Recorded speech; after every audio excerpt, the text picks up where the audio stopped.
In this video, we're going to talk about a transition chain where you start from the half guard and you're using the knee cutter pass to initiate it. So here are the individual movements that we're going to use.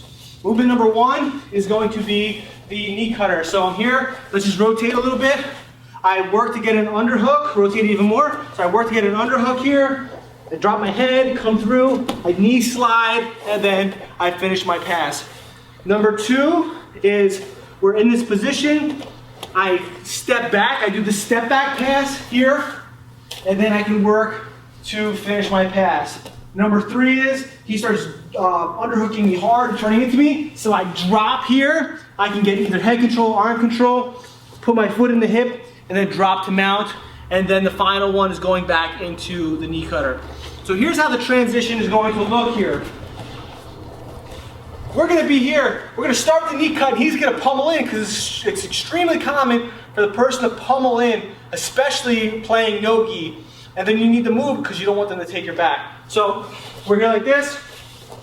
I'm working my underhook, I go to knee cut, he pummels in, I'm not going to continue, I step back. I work this pass, he starts trying to tip me over, I step back over and drop my knee to the ground. I'll show you a different angle in a little bit. He does not want to get mounted, so he starts pushing on my knee so he can push it in. As he does this hand gets an underhook, and then from there I cut back to the other side, and then I finish with my knee cut again. So let's show you on a different angle. So we're inside the half guard here. I go to do my pass properly, but he stops my underhook. Then I step back since he stopped my underhook. I go to do this pass, but he starts underhooking me hard and trying to tip me over.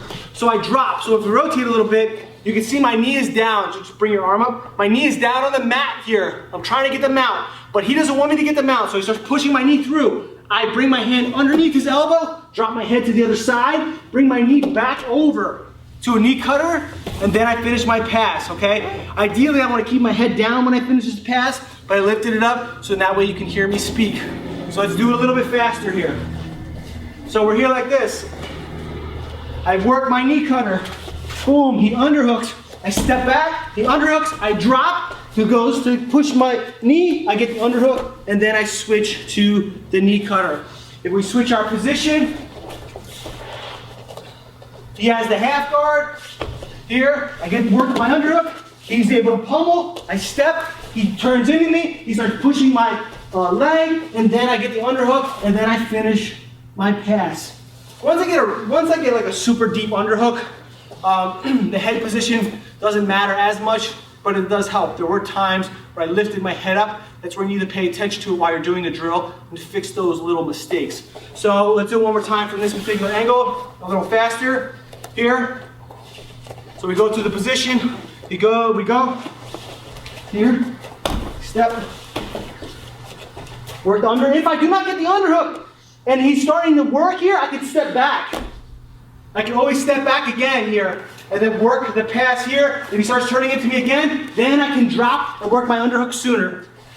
Now I can finish my pass.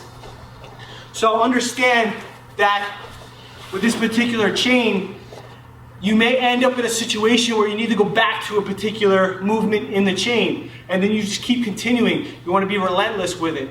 Drill it over and over again, and then implement it into your live rolling, and then also implement it into your competitions if you're someone who competes.